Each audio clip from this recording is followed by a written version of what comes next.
Good morning everyone.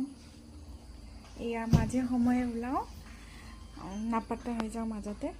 তাৰপিছত ভাবিছোঁ আকৌ আপোনালোকৰ মাজলৈ ডেইলি এটা মিনি ব্লগ আগবঢ়াম।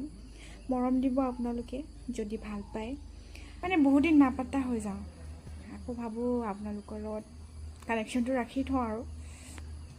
এইফালে আকৌ ৰাতিপুৱাই গেটখন মানে বনাই থৈ গৈছিলে, খুঁটাকেইটা প্লাষ্টাৰ কৰি থৈ গৈছিলে।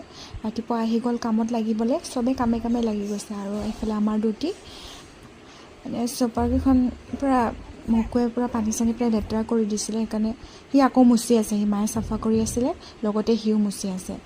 আৰু এনেকৈ অকলে, লুচিও অকলে, তাৰো লগৰ নাই। বেটাও অকলে, তাৰো লগৰ নাই। দুইটা এনেকৈ খেলি থাকে আৰু কিবা এটা বস্তু পালে কাঢ়ি লাগি থাকিব। এফালে সি নিজেই দিব, আকৌ লুচিয়ে যদি কাঢ়ি লয় সি পূৰা চিঞৰ মাৰিব। মানে নিজৰখন ল'বা যোৱা, তোমাৰ নিজৰখন ল'বা যোৱা।